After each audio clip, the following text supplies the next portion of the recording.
Good morning to everyone. And also to our fellow worshipers on the other side of the world. Today, as I've said, is the celebration of the feast of the closest collaborators of Saint Paul, Timothy and Titus.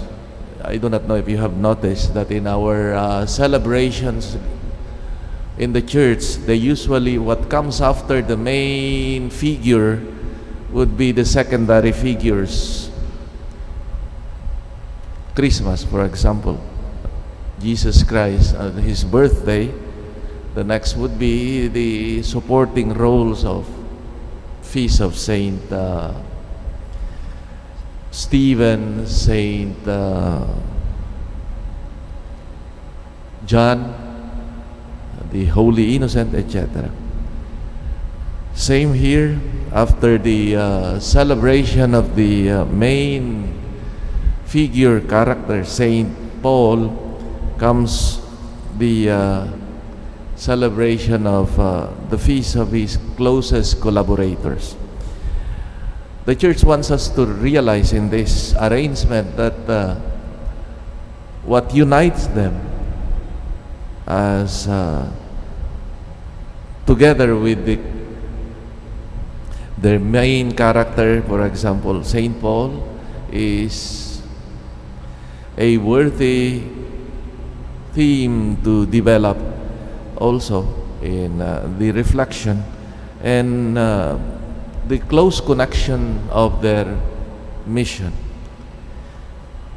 Timothy, with whom Paul confessed that he is first among sinners, and he confided to him that the grace of the Lord has been poured out on him abundantly, along with the faith and love that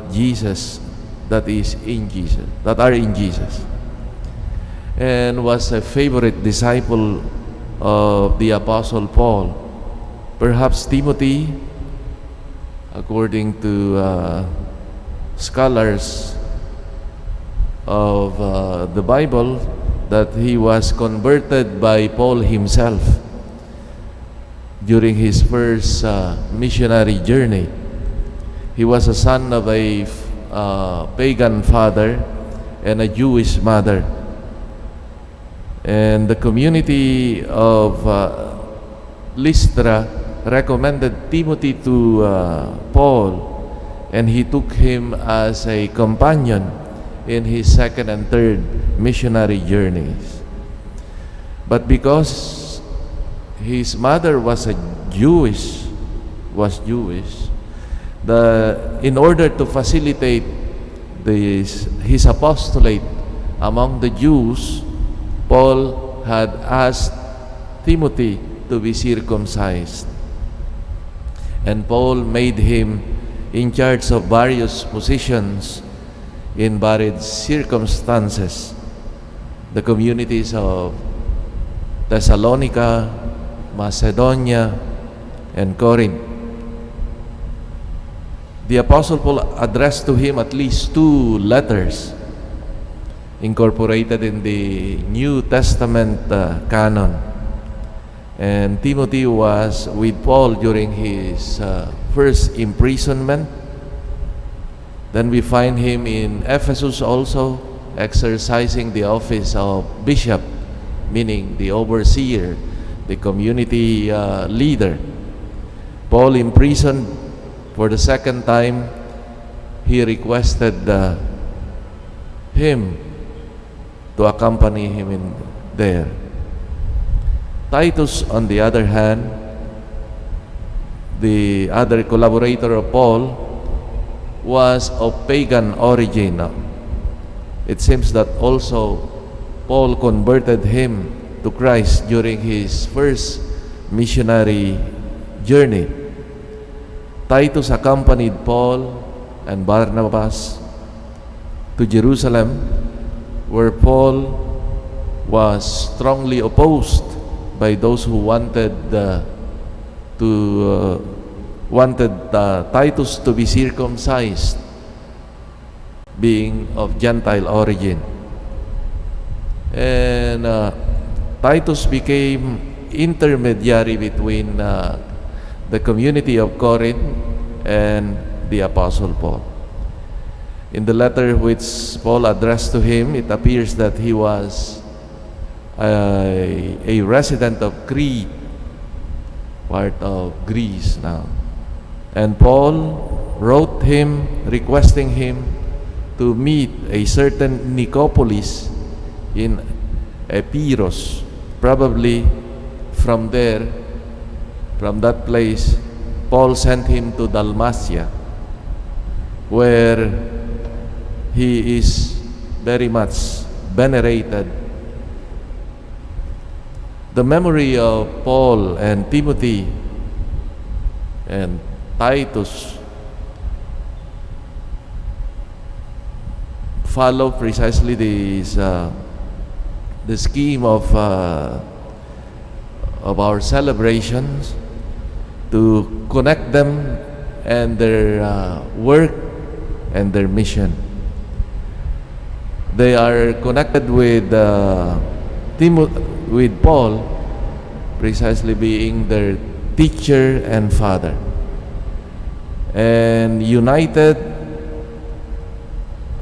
as his true sons in the faith and witnesses of his apostolate for Christ. They remind us once again of Paul's passion for the mission of the church and its unity.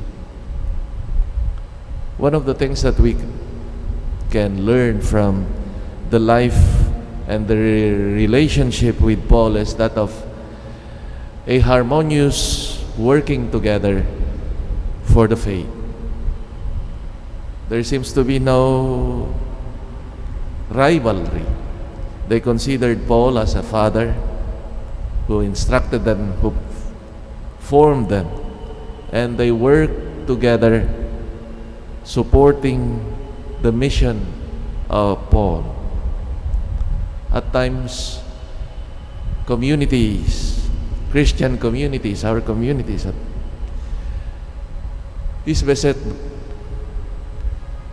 precisely because of rivalries. Na mas magaling ako, mas may karapatan ako. Does this promote unity? No. And maybe this is one thing that we can learn from these collaborators of Paul. The ability to collaborate in the name of unity, in the name of appreciation for the faith that we have received. And we know very well that the church is called to be united first and foremost to Christ, to be faithful to Him, and also because of our faith that should unite us together, help us to grow also in unity. For us, it should be a point of reflection, our attitude towards our fellow workers, our fellow Christians. Sometimes the unconscious desire to be the actor or to be the number one is at times tempting in communities that destroy community life, church.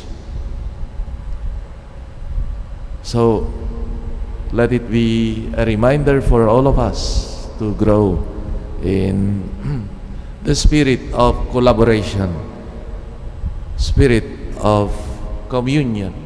You will have your time, you will have your opportunity to perform too. Now, sabi nga ng isang kapwa, kumpare, no? May mga iba nagmamadaling sumikat, no? At the expense of unity in the community. To our seminarians, this is also one of the things that we have to work on now. The ability to work with one another. Sometimes people can work as individuals, rugged individuals, but that is not the charism of the church, nor the SBD that we are called precisely to work together. So we let it be a point of reflection to my attitude towards others and working with others. May St. Paul, St. Timothy, and Titus help us grow in the spirit of unity and collaboration.